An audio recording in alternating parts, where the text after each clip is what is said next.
Good morning, letter carriers.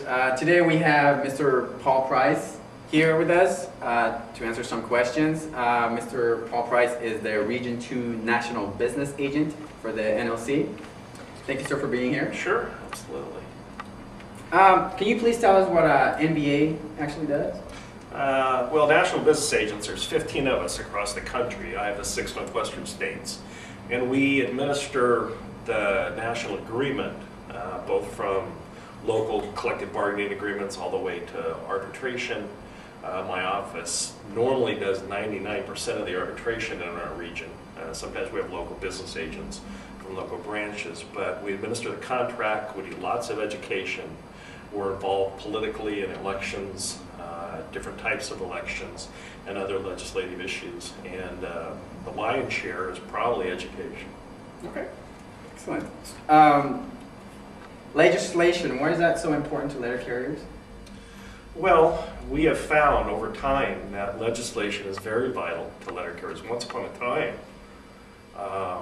legislation was how we got wage increases, how we had working conditions, good or bad, and how we maintained our jobs. And once upon a time, letter carriers were barred from participating in legislation, and we depended on our spouses and other family members who weren't postal employees to have to argue our cause in front of Congress and the Senate, from everything from health insurance to wage increases.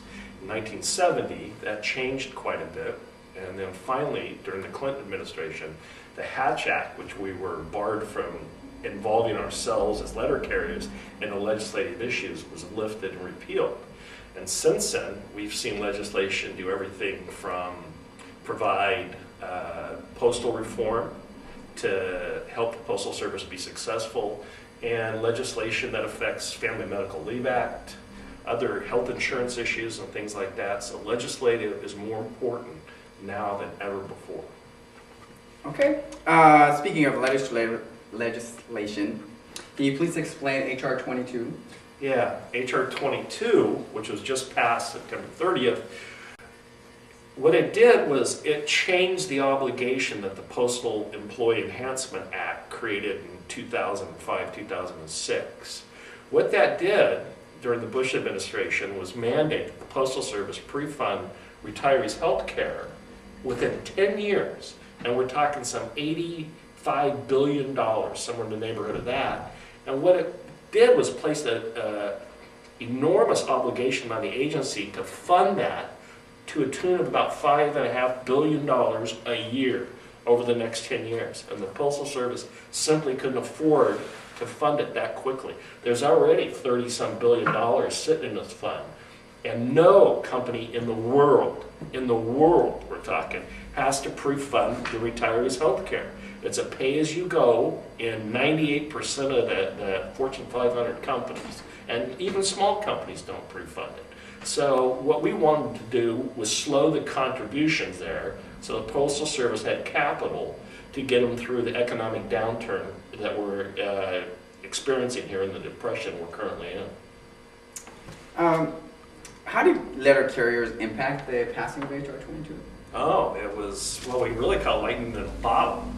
We had scheduled for the state chairs, which are normally the state presidents, and the business agents to be back for training at the end of September. With the appropriation funding legislation, which is currently pending, which needed a vote by September 30th, H.R. 22 was part of that appropriation funding legislation. And the night before the House and Senate were set to vote on this legislation, 3 Republicans put amendments onto the legislation. One of them was H.R. 22 would be tabled and it wouldn't be part of that legislation. We were able, because we were back in D.C., to schedule appointments, and the business agents and the state chairs met with all their senators and all their congressmen, every single congressman, 400 and some. And we met with them to explain what H.R. 22 was, why it was so important, and why they should vote to reverse the hold that had been placed on H.R. 22. And we were successful in the Senate, 62 to 38, with 2 Republicans crossing the lines, one Democrat crossing the lines. But it was passed that night. President Obama signed it 11:45 p.m. if we had not got that legislation passed, the Postal Service would have defaulted on a financial obligation to OPM, that's Office of Personnel Management. And who knows what chaos would have ensued after that point. Wow. If we could just shift a little bit here. If you could just please dispel some of the rumors that we have been told by management. We've read in the papers, the media. Layoffs is probably one of the biggest ones. Well, definitely not in our craft. Letter carriers have went from a high of 2005 of 246,000 letter carriers across the country down to barely above 200. We've had a 20% reduction in our craft.